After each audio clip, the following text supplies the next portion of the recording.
At 74 years old, John Goodman no longer looks like the loud, unstoppable force many people remember from television. For decades, audiences knew him as the big-hearted father figure, the booming voice in the room, the man who could make people laugh before he even finished a sentence. But behind that familiar smile was a private battle that lasted much longer than most fans ever understood.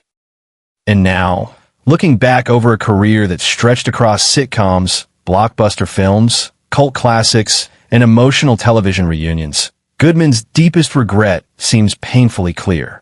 It was not simply one failed role. It was not one bad decision in Hollywood. It was the years he lost fighting himself. John Goodman was born in Afton, Missouri, and his story began with loss. His father died when John was only 2 years old, leaving his mother to raise the family under difficult circumstances. That absence shaped him in ways he would carry quietly for the rest of his life. Before the fame, before the awards, before millions of people knew his name, Goodman was a boy trying to understand grief before he was old enough to explain it. As he grew older, acting became more than a career path. It became a way to survive. On stage, he could become someone stronger, funnier, louder, more confident. In real life, however, confidence did not come easily. Even after success arrived, Goodman often fought the feeling that he was not good enough.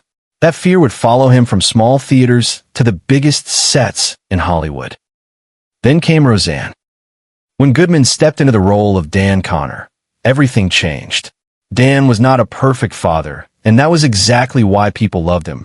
He was tired, sarcastic, stubborn, warm, broke, loving, and painfully human. Millions of viewers saw their own fathers, husbands, brothers, and neighbors in him. Overnight, John Goodman became one of the most recognizable men on American television. But fame did not fix what was happening inside him. While viewers laughed, Goodman was struggling with alcohol. Over the years, he spoke honestly about how bad the drinking became, even describing alcohol as something that had reached a life-or-death level for him. That kind of confession changes how people see the laughter. Suddenly, every bright moment on screen has a shadow behind it. The man making America smile was privately fighting a habit that was slowly taking pieces of his peace, his health, and his self-respect. That may be the regret that cuts deepest. Not that he failed, but that he suffered for so long before choosing himself. Goodman once admitted that near the end of his drinking years, he did not care about much anymore. He was tired of himself. He did not even want to be an actor anymore. For a man who had given so much of his life to performance, that statement is heartbreaking. It suggests that the work millions admired had become connected to pain, pressure, and exhaustion. The tragedy of John Goodman is not that he disappeared. It is that for many years, he was present everywhere except in his own life. He kept working. He kept showing up.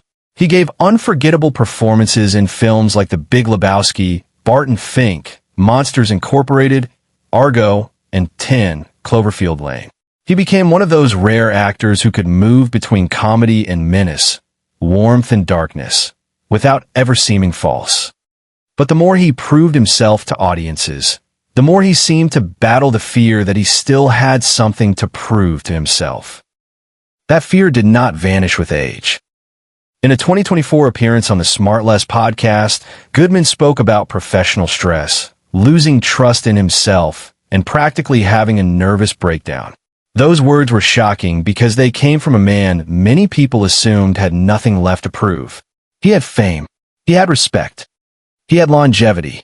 But inside, he was still learning how to stop overworking, stop panicking, and stop measuring his worth through performance.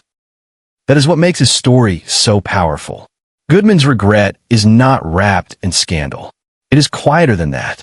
It is the regret of a man who spent too many years being harder on himself than anyone else could ever be. And then there was Roseanne again. When the original show returned and then collapsed after Roseanne Barr's racist tweet controversy in 2018, Goodman found himself inside another painful public chapter. ABC canceled the revival, and The Conners continued without Barr.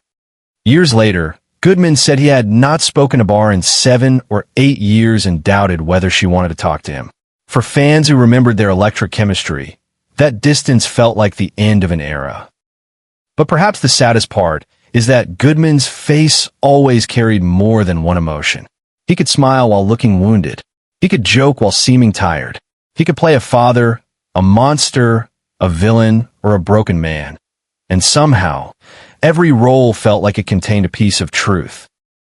At 74, John Goodman's biggest regret may not be a single sentence he once said in an interview.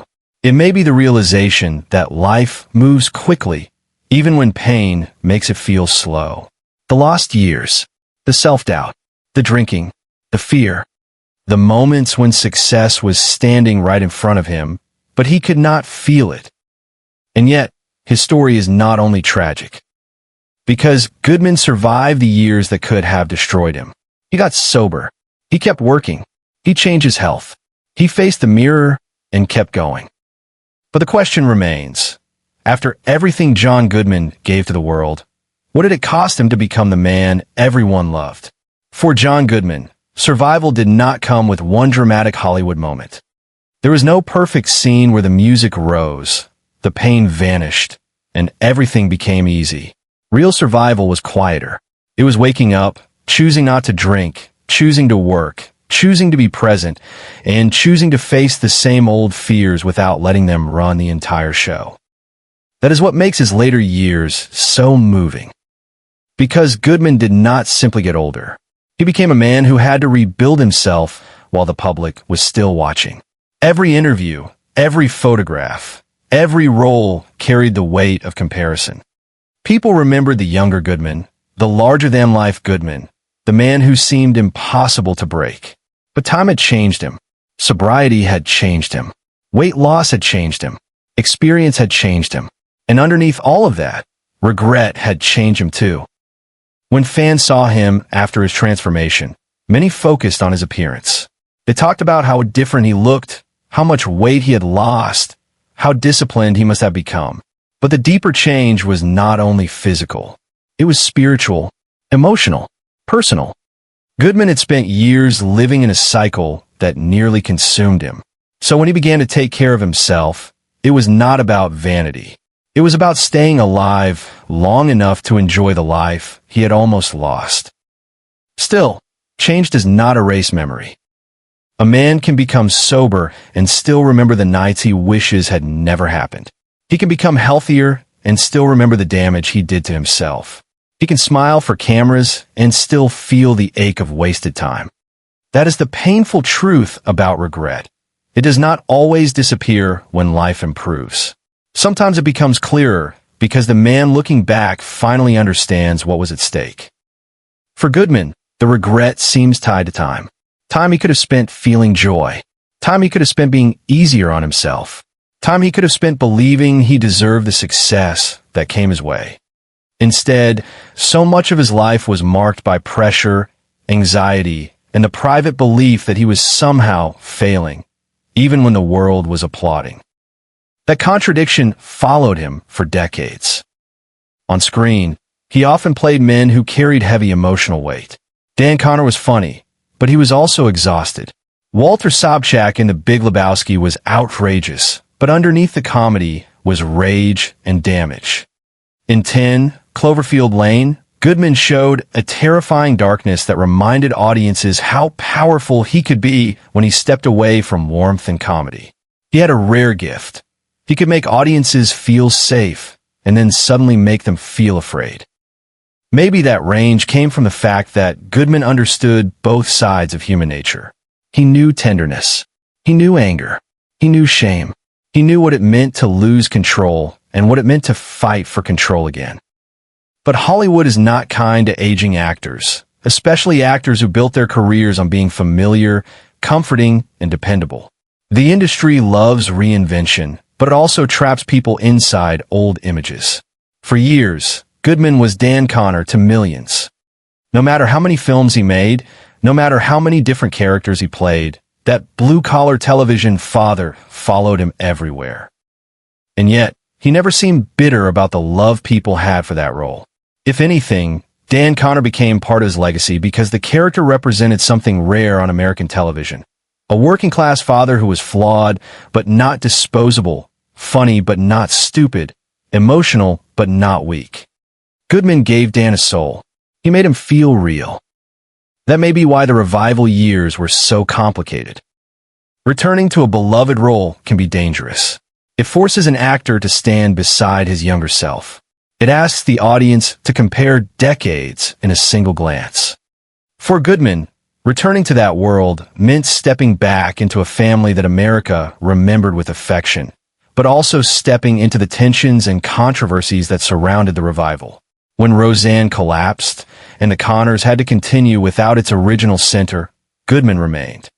He carried the grief of the character and perhaps some of the grief of the real situation too.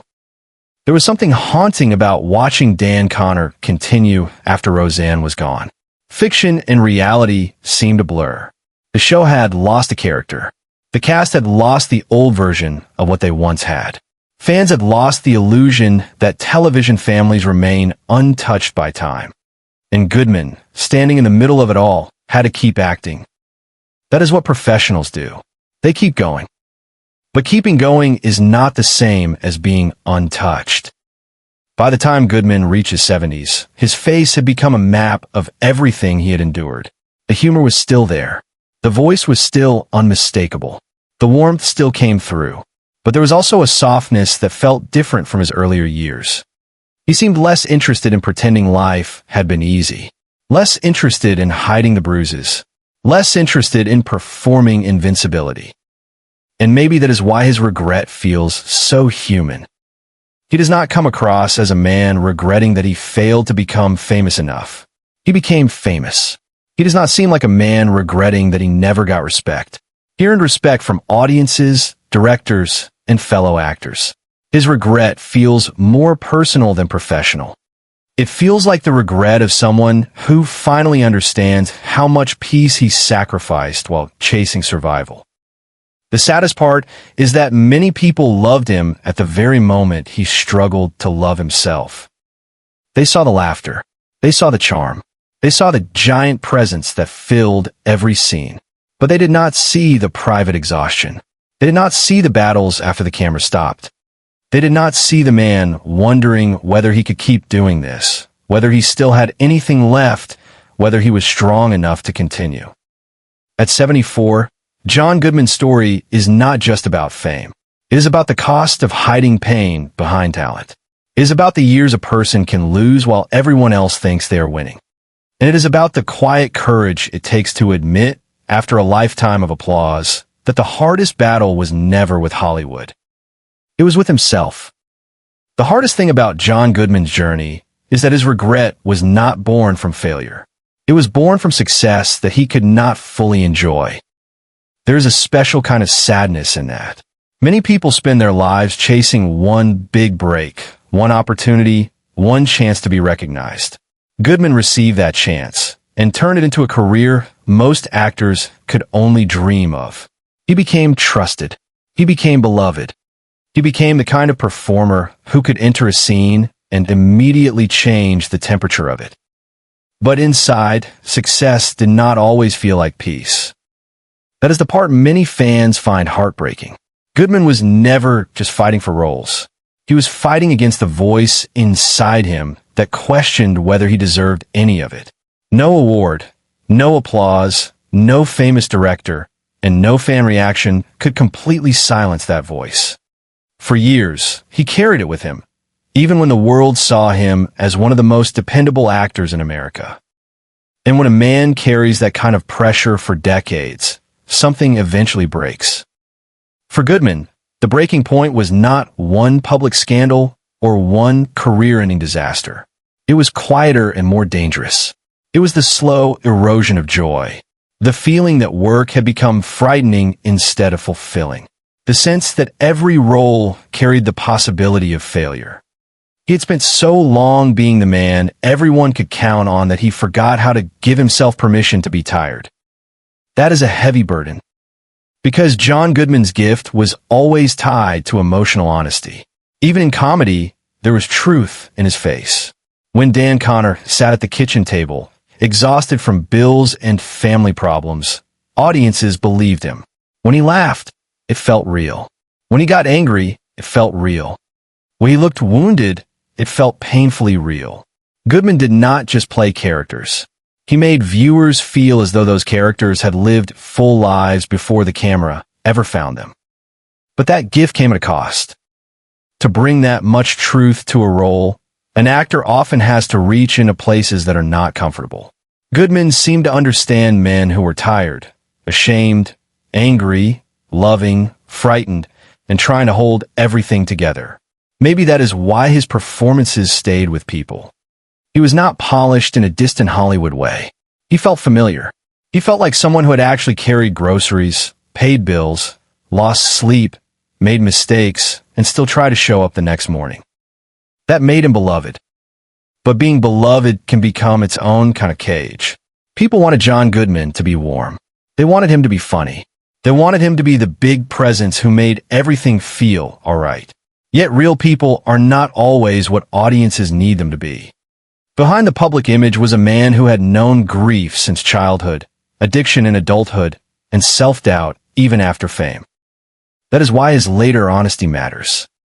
When Goodman spoke about his struggles, it did not feel like a celebrity confession designed to shock people. It felt like a man finally putting words to something that had followed him for years. He did not present himself as a victim. He did not ask people to pity him. Instead, he seemed to acknowledge that some battles were his to face, and that facing them late was better than never facing them at all. There is dignity in that. At 74, Goodman represents a different kind of Hollywood survival story. He is not the star who stayed frozen in time.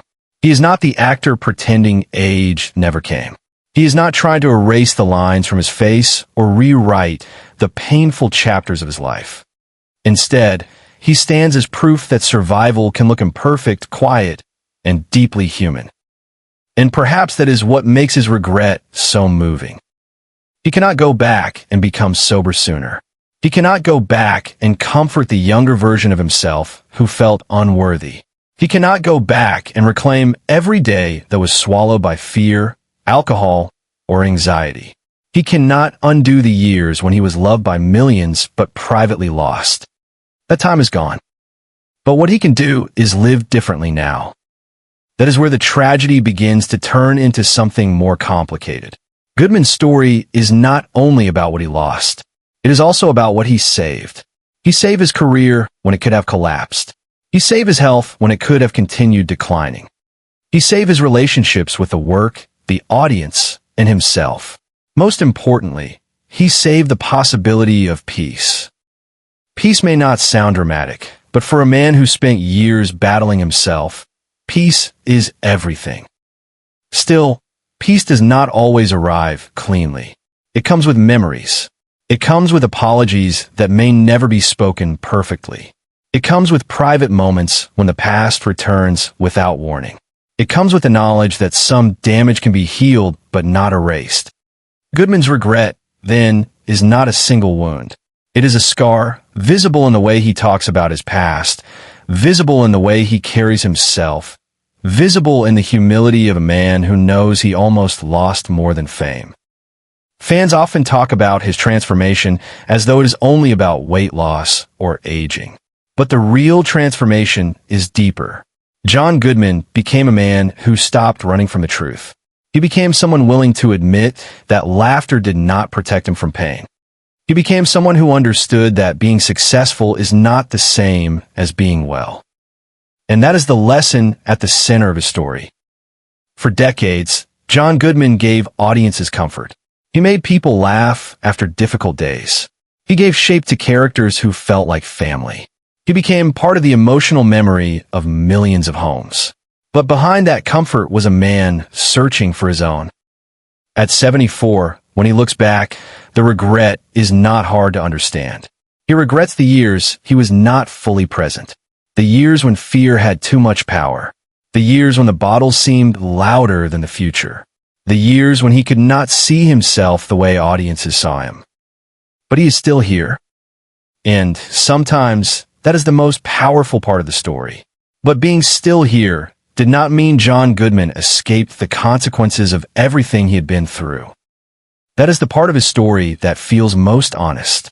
Recovery did not turn him into a perfect man. Age did not magically remove insecurity. Fame did not protect him from fear. Even after decades of work, even after being praised by audiences and critics, Goodman still had to face the strange loneliness that can come with being known by everyone and understood by very few. Because people did not just recognize John Goodman. They felt they owned a version of him. To some, he would always be Dan Connor, sitting in that familiar kitchen, joking through hardship and trying to hold his family together. To others, he was the unforgettable voice of Sully, the monster with a heart big enough to make children feel safe. To film lovers, he was the dangerous, hilarious, unpredictable presence in the Coen brothers universe. Every audience carried a different John Goodman in their memory. But the real man had to live beyond all of those versions. That is not easy. When an actor becomes part of people's lives for decades, the public often forgets that he is aging too. They expect the same warmth, the same energy, the same humor, the same big laugh. They remember him from the height of his fame and quietly resist the reality that time has changed him. But time changes everyone. It takes strength from the body. It deepens the voice. It slows the walk. It makes old pain harder to ignore. For Goodman, growing older meant carrying not only age, but memory. He remembered the early hunger of trying to make it as an actor. He remembered the fear of being broke. He remembered the pressure of becoming famous. He remembered the drinking. He remembered the shame. He remembered the moments when he wondered whether he had already ruined something precious. And perhaps most painfully, he remembered the years when he could not enjoy the love that surrounded him. That is why regret can be so cruel.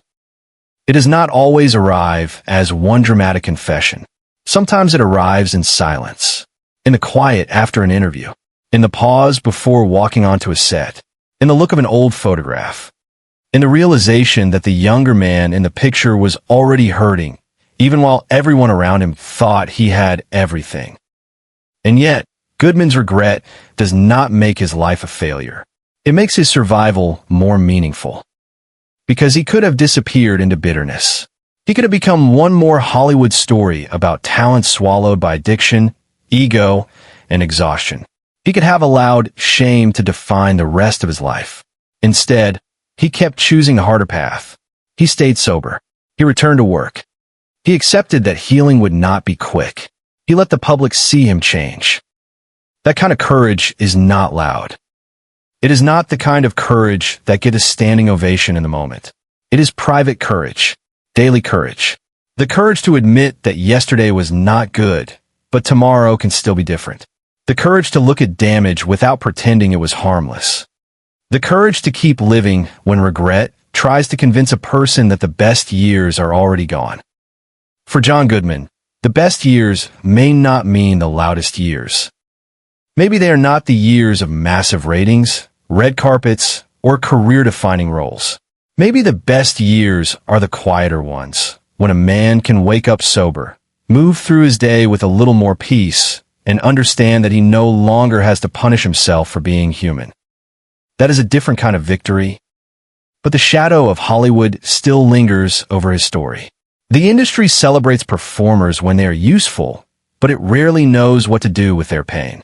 It builds them into symbols, then watches as they struggle under the weight of that image. Goodman became a symbol of working-class warmth, comic timing, and emotional authenticity. But symbols do not get to be tired. Symbols do not get to be afraid. Symbols do not get to fall apart. Human beings do. And John Goodman was always human first. That humanity is exactly why audiences stayed connected to him. He never seemed untouchable. Even in his most successful years, there was something grounded about him. He did not feel manufactured. He did not carry the cold perfection of a movie star protected by distance. He felt accessible, familiar, almost painfully real. That quality made people love him, but it may also have made his private struggles harder to see. Because when someone feels strong, people often stop asking whether they are okay. They assume the big man can take it. They assume the funny man is fine. They assume the professional can keep going. They assume the beloved actor knows he is beloved. But sometimes the person who brings comfort to everyone else is the one who has the hardest time finding comfort for himself. That may be the hidden heartbreak of Goodman's life. He gave audiences fathers, friends, monsters, villains, protectors, and broken men. He gave them laughter when they needed it. He gave them characters who felt honest enough to trust. But for many years, he was quietly searching for the same thing he gave away so easily: reassurance. Reassurance that he was enough. Reassurance that he had not wasted his life. Reassurance that the regret did not have to be the final word. At 74, John Goodman's story feels less like a fall from grace and more like a long, difficult climb towards self-acceptance. He is not remembered because he was perfect. He is remembered because he made imperfection feel familiar. He showed audiences that flawed people can still love deeply, still make others laugh, still survive terrible seasons, and still matter. And perhaps that is why his regret touches so many people. Because it is not only his regret. It is the regret of anyone who has looked back and wished they had been kinder to themselves. Anyone who lost years to fear. Anyone who smiled in public while falling apart in private. Anyone who reached a certain age and realized that success means very little if peace never comes with it. John Goodman's life reminds us that the saddest battles are not always visible. Sometimes they are hidden behind applause. Sometimes they are hidden behind laughter. And sometimes they are hidden behind the face of a man everyone thought was unbreakable. And yet, John Goodman was never unbreakable. That may be the truth that makes his story so powerful after all these years. For a long time, audiences saw him as a mountain of a man, loud, funny, dependable, impossible to ignore. He looked like someone who could absorb the weight of a room without collapsing. He played men who worked hard, laughed hard, loved hard, and sometimes exploded when life pushed too far. But behind that presence was someone far more fragile than people imagined. Goodman's regret, when seen through the long arc of his life, is not just about addiction or self-doubt. It is about the painful distance between how the world saw him and how he saw himself. The world saw a star. He often saw a man trying not to fall apart. The world saw talent. He often felt pressure. The world saw success. He sometimes felt fear, shame, and exhaustion. That gap can destroy a person quietly. Because when everyone believes you are strong, it becomes harder to admit weakness. When everyone expects you to be funny, it becomes harder to say you are hurting. When everyone praises your work, it becomes harder to confess that the work itself has begun to terrify you. Goodman's life shows how fame can surround a person with attention while still leaving him alone with the worst parts of himself. And still, he kept showing up. That is one of the most remarkable things about his career. He did not simply have one famous role and disappear into memory. He stayed. Decade after decade, he worked across television, film, theater, animation, drama, comedy, and suspense. Directors trusted him because he could do something rare. He could make even the strangest character feel grounded. He could bring danger to a room without losing humanity.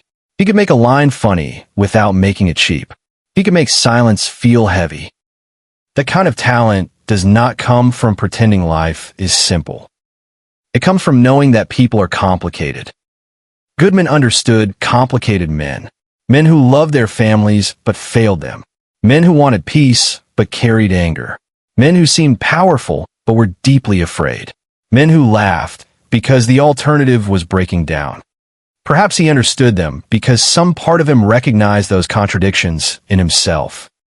That is why his performances never felt empty. When John Goodman played grief, it felt lived in. When he played rage, it felt like something that had been waiting under the surface. When he played tenderness, it felt earned, not manufactured. And when he played humor, it often carried a strange sadness around the edges, the way real humor does when it comes from someone who has seen enough pain to know laughter is not a small thing. For many fans, that is what made him unforgettable. He was not just entertaining. He was emotionally believable. But being emotionally believable on screen does not mean a person knows how to be emotionally free in life. That may be another part of his regret. He could access truth for characters, yet struggled to give himself the same compassion. He could make audiences understand flawed men, yet he spent years judging his own flaws harshly. He could create warmth for millions, yet privately wrestled with cold feelings of shame. There's something deeply tragic about that.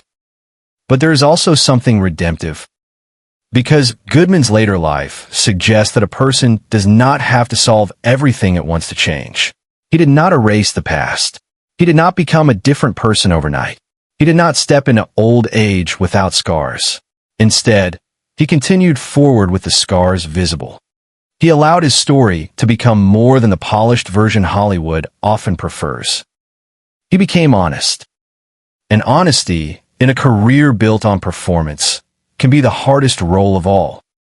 At 74, John Goodman no longer needs to prove that he belongs. His body of work already proves it. The laughter of millions proves it. The directors who return to him again and again prove it.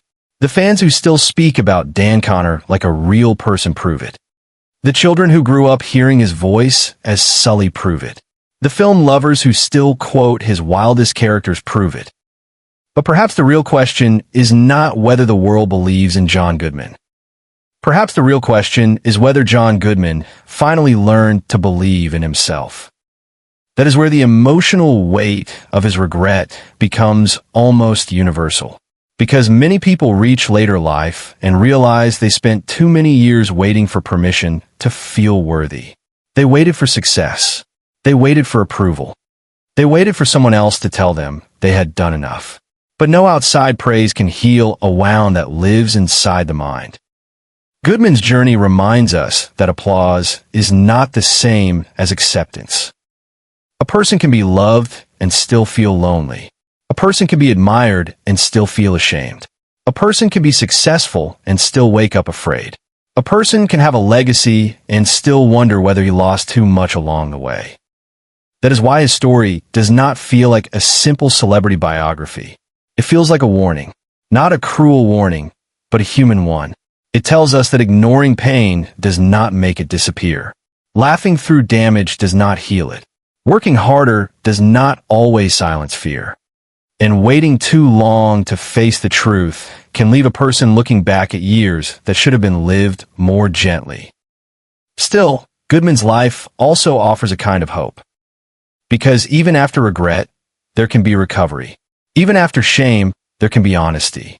Even after years of self-destruction, there can be a different kind of peace. The past remains, but it does not have to own the ending. And maybe that is the most important part. John Goodman's regret is heartbreaking because it shows what he lost. But his survival is moving because it shows what he refused to lose. He refused to let addiction be the final chapter. He refused to let fear erase his gift. He refused to let age turn him bitter. He refused to become only a memory of who he used to be. At 74, he stands as a man shaped by pain, but not defeated by it. And for everyone who ever laughed with him, cried with him, or saw a piece of their own family in him, that truth may be more powerful than any role he ever played. But pain did not make John Goodman smaller. In many ways, it made his work deeper. That is what separates him from performers who simply become famous and remain famous. Goodman's career has always carried emotional weight because he never seemed untouched by life.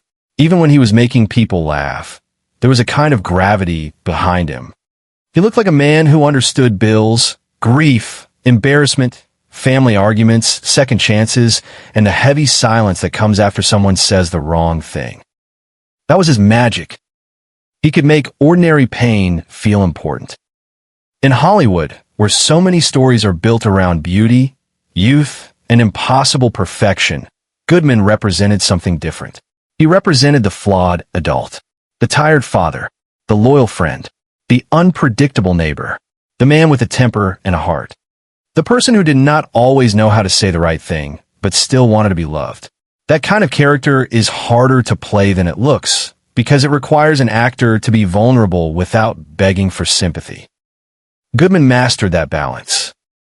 And yet, the cruel irony is that while he helped audiences feel less alone, he often seemed to be carrying his own loneliness in silence. That is the emotional contradiction at the center of his life. Millions of people connected with him, but connection on screen is not the same as peace off screen. A character can be understood by the public, while the actor behind him still feels lost. For years, Goodman's work ethic may have looked like strength from the outside. He kept taking roles. He kept moving from one project to another. He appeared reliable, steady, professional. But sometimes constant work is not only ambition. Sometimes it is escape. Sometimes it is easier to become someone else on camera than to sit alone with the person you are. That may be one of the quiet regrets hidden in his story. Not that he worked too much, because his work gave the world something valuable. But that work may not always have protected him from himself. It may have delayed the moment when he had to stop, breathe, and ask the questions that fame cannot answer. Am I happy? Am I healthy? Am I present? Am I living or only performing? Those questions become louder with age. At 74, a man cannot pretend time is endless. The body reminds him. The mirror reminds him. Old friends, old photographs, old interviews, and old roles remind him. The past becomes less like a distant place and more like a room he keeps walking back into. Every memory carries a different version of himself. The grieving boy, the hungry actor, the rising television star, the man battling alcohol, the professional hiding anxiety, the survivor still learning how to forgive himself. And forgiveness may be the hardest part. It is one thing to stop a destructive habit. It is another thing to forgive the person you were while you were trapped in it. Sobriety can save a life, but does not automatically remove shame. Healing can open a door, but the person still has to walk through carrying everything they remember. Goodman's regret seems to live in that space, between gratitude for survival and sorrow for what survival cost. That sorrow is not weakness. It is awareness. A younger man might deny the damage. An older man has fewer reasons to lie to himself. He can look back and admit that there were years he did not handle well. He can recognize that success did not excuse self-destruction. He can understand that being loved by audiences did not mean he was taking care of the man behind the roles. That is why Goodman's later honesty feels so important. It does not turn his life into a tragedy. It turns his life into testimony. It says that a person can be celebrated and still suffer. A person can be funny and still be afraid. A person can recover and still regret. A person can grow older and still continue becoming someone better. For fans, that makes him even more human. People do not only admire John Goodman because he was talented. They admire him because he endured. He carried private battles through public success. He made mistakes without letting those mistakes erase him. He aged in front of an audience that remembered every version of him. He allowed his body, his face, and his voice to change without disappearing into vanity or denial. There is dignity in that kind of aging. Hollywood often treats age like a problem to be hidden. Goodman's story treats age like evidence. Evidence that he survived the nights he once thought might defeat him. Evidence that he made it through the worst seasons of his own mind. Evidence that the man people loved on screen was not some artificial creation, but a real person marked by real struggle. And maybe that is why his regret feels less like an ending and more like a final lesson. Because regret can destroy a person when it turns into bitterness. But regret can also become wisdom when a person allows it to speak honestly. Goodman's regret seems to say, do not wait too long to take care of yourself. Do not confuse applause with healing. Do not assume the strong person is fine. Do not spend your life punishing yourself for pain you never learned how to name. That message reaches far beyond Hollywood. It reaches anyone who has ever hidden behind humor. Anyone who has ever worked too hard to avoid feeling broken. Anyone who has ever been loved by others, but unable to accept that love. Anyone who has ever looked back and wished they had chosen peace sooner. John Goodman's life is not heartbreaking because he failed. It is heartbreaking because he succeeded while suffering.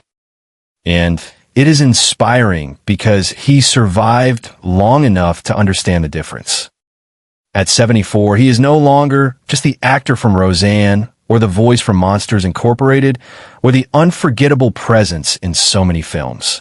He is something more enduring than a role. He is a reminder that behind every familiar face is a private story the audience may never fully know. A story of loss. A story of pressure. A story of regret. And finally, a story of a man who kept going, even when the hardest person to face was himself. And that is why John Goodman's regret feels so haunting. It is not the kind of regret that belongs only to movie stars. It is not distant, glamorous, or impossible to understand. It is painfully ordinary. It is the regret of a man who gave so much of himself to everyone else that, for a long time, he did not know how to protect himself. He knew how to entertain. He knew how to work. He knew how to carry a scene, carry a show, carry the expectations of millions. But carrying himself was sometimes the hardest task of all. That is the part people often miss when they talk about beloved actors. They remember the roles, the catchphrases, the awards, the famous co-stars, the unforgettable scenes. They forget that every career is also a life. Every performance is surrounded by mornings, nights, fears, bad habits, old wounds, family responsibilities, private disappointments, and moments no audience will ever see. For John Goodman, the screen preserved the laughter, but life preserved everything else. And everything else was heavy.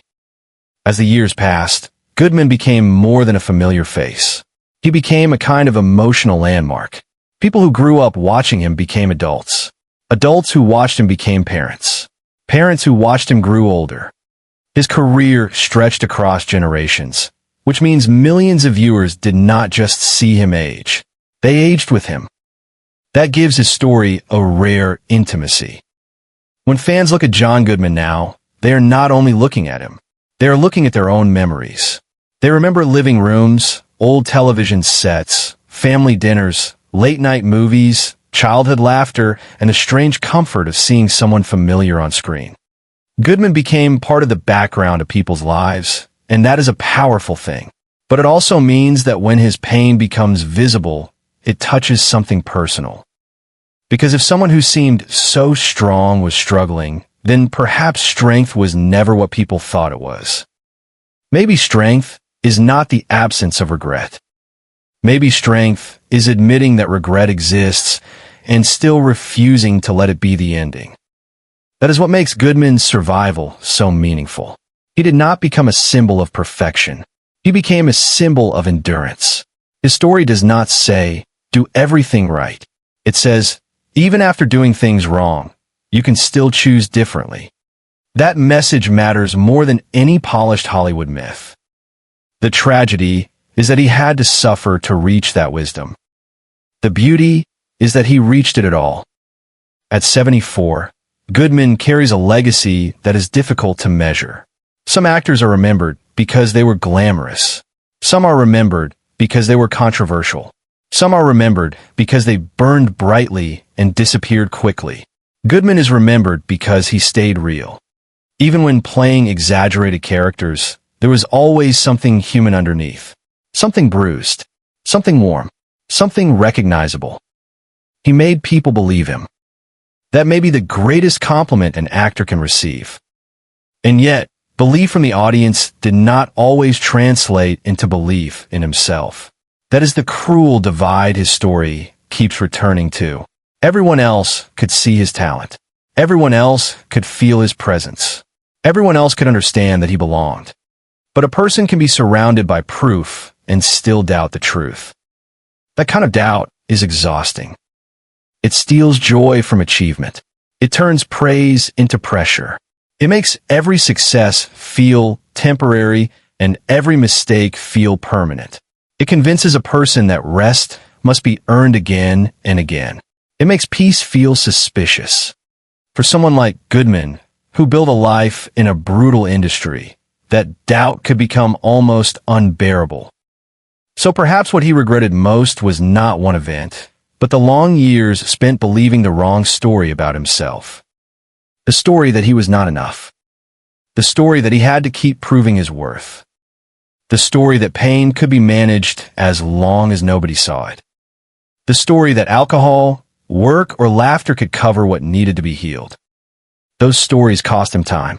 And time is the one thing even success cannot give back. But there is another story now. A quieter one. It is the story of a man who made it through. A man who looked back and saw damage, but also saw survival. A man who could admit weakness without being defined by it.